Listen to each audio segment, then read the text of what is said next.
A short demonstration session to distinguish the real from the fake Paso Dampani, this loincloth woven by Burkinabe weavers.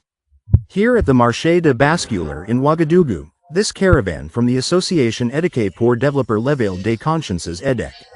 A stopover to draw the attention of shopkeepers and consumers on a series of wires imported from abroad. A counterfeit. Greetings, families. Welcome back. Thank you so much for clicking on this video. If this is your first time, my name is Mamle and you are very welcome here. We react on anything concerning Africa. Thank you. This video, as you can tell, is from Burkina Faso.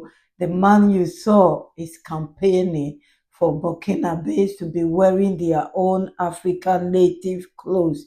He's telling them that, the one you have that looks like yours. It's not yours. It's not made in Africa or Burkina Faso. It's fake, it's synthetic. And I agree with him 100%. I'll be back. Please, let's listen to more. According to her, competes with local production. Did you see what I did with the faux Faso brush in Fanfenia? It goes with the counterfeit phone call. You see, it's rubber, it burns, you see everything, everyone, you still see the marks, whereas if it was the other finger or it was blood for its own sake, it's ash, it can't stay, it doesn't even burn. That's it, you have to make the difference. In other words, the first criterion for making the difference is to ask the retailers. And to insist, I want the real way in Fanny. If it serves you something, we just take off the film and burn it. If there's any semblance, any rubber, it's according to the 2023 report by the International Cotton Advisory Committee. This product contributes over 4% of GDP and accounts for around 14% of the country's export earnings. If counterfeiting persists, they endanger this sector, which provides jobs and income for thousands of weavers. But the danger is not only economic. I'm so happy he's using that as an example by lighting it for the people to see. Anyone that will come across this video, please share it. If you have seen the original one, share it to save life, because you will not know until it happened to you. It happened to my cousin who was wearing a synthetic cloth like that. Somebody's house is burning. He went to save the person. Rather, he himself has burned 80%. The person is fine because maybe that person is wearing pure cotton. Pure cotton, you can shake it and you are free. This one, it was, according to him, it stick to the skin. His face was the only one that doesn't burn. He burned more than 80%. It's just by the grace of God. He's alive, but yet still, most of the time, he's leaking from this part of the body, this part. I've not taken any picture of him to remind myself or remind him.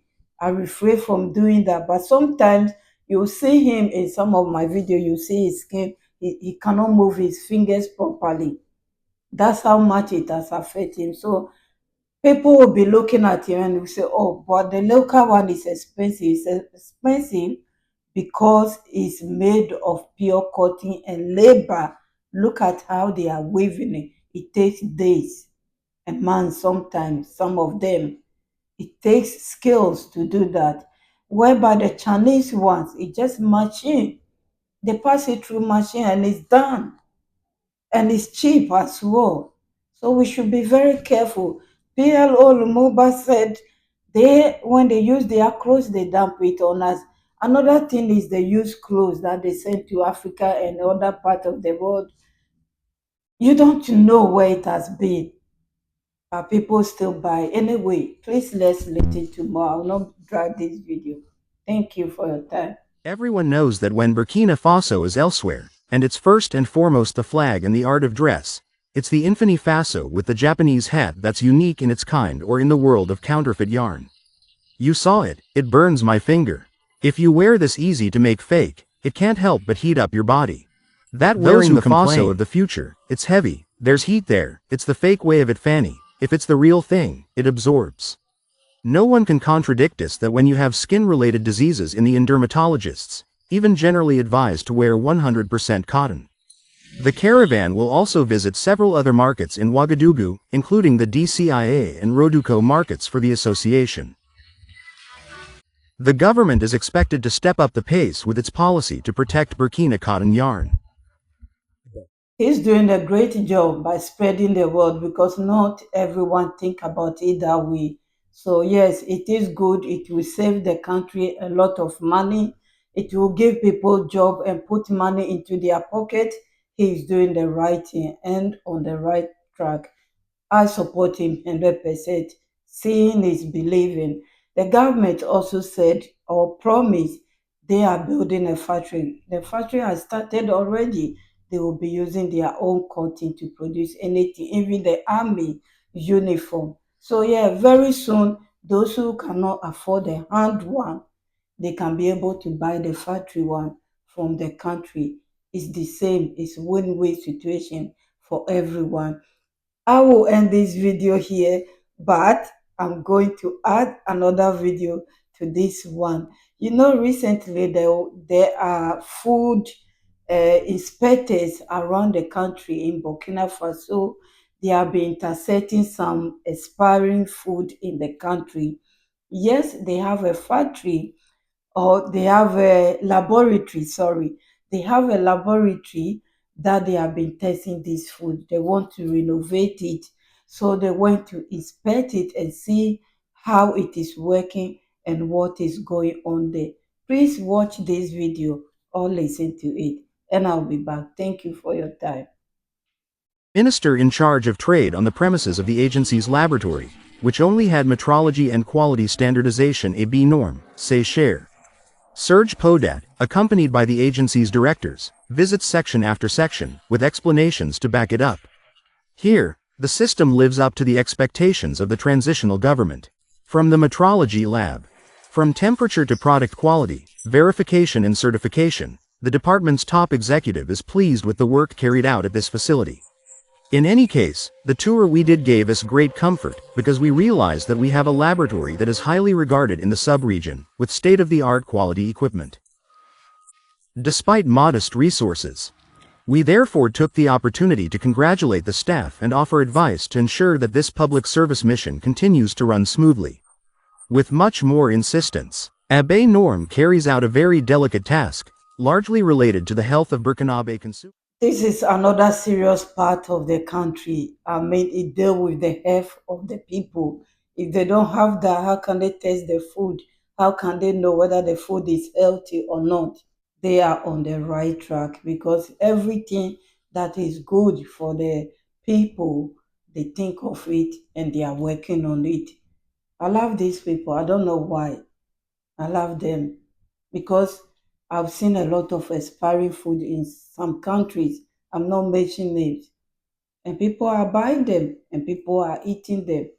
This is going to end up affecting them in the near future. Who cares? No one cares. They are serious and they are reporting more.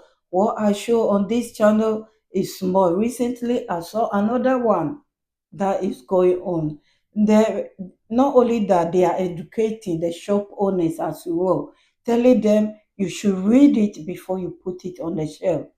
If it's about 3 months, don't buy it. Don't buy it from the wholesale because that 3 months, if they don't buy it, you lost your money and you may be forced to sell it. So don't do it. Report it. So not only that they are testing it, they are educating the people as well, which is great. Please let's listen to more. I'll be back. In the country's current context of insecurity, requires extra attention and effort from staff. At the end of this visit, we are very, very grateful and very satisfied. I think we have a staffing problem? Yes, because we have to do several things. Draw up standards, certify products, ensure product quality control and, in any case, verify the calibration of measuring instruments. So we need a lot of staff to be able to cover the whole country. A tour of the Abbé Norm facilities and an exchange of views with those in charge. The Minister of Commerce also asked about the working conditions of the agents. And the bath is just the beginning. Serge Poda intends to visit all his department structures to galvanize staff for better results. Yes, they need more staff. Not only that, I'm smiling because He even went on to ask of the condition of the people working there. That is great. That is great. That shows how much they care for the people. Who have time for that? How much money are we making? That's what they'll be asking. Why don't you clean this place? Why don't you do? Everything is perfect over there, except little things that he said he will provide. And also, they said they need workers. So if you are Burkina Faso, you live around that area, why not go and apply for job there? I hope they will train you over there, and you will live in a good condition as they care about your condition as well. Thank you so much, families. What do you think about this video? Wherever you are, tell us what is going on in your area. We have to share these things because they are very important. This is only for educational purpose only, concerning the food, concerning the clothes that we are wearing. A lot of people need to be aware of this, because if you are not, if I had known earlier on and I told my cousin, he will not bend the way it happened to him. That is even affecting him up today. After 6 years, he's still in pain. That's how serious it is. Thank you so much for your time, families. Returning subscribers, new ones, those who are passing by. Please, if this is your first time, consider subscribing to support this channel. We are on the way to 10,000. Yes, yes, thank you. God bless you all. I cannot be doing this without you. I'm here because of you. Your encouragement, your support, your love. That's the reason why I'm doing this. Sometimes I'm really tired, but when I think of you, I say, yes, let me get up and come and see my family, read your comments. That's why I always miss reading your comments. God bless you all. Have a nice day, and I will see you soon. Bye-bye. Actuality. So why have we arrived at ice? Why ice? And for the whole world to know the truth right now, we need to focus on the interests of the Sahel states, on the peace therefore in the Sahel. According to General TTY, La Voix des Pupils de l'AES is an album focused on peace and support for transitional authorities. Among other tracks on the album, Capitaine Ibrahim Traoré, Zico Reggae C'est le Message. And after the arrangement I follow. And when I listened to it, it was already the message that struck me. And a conscientious message, of awakening. Is a message, and we rats have been fighting for this awakening for a long time. Today, in any case, the three presidents are advocating in this convention what they are doing to free SED from terrorism. La Voix des Pupils de l'AES completes to 2 the number of albums of General TTY, Josue Dalila, General TTY.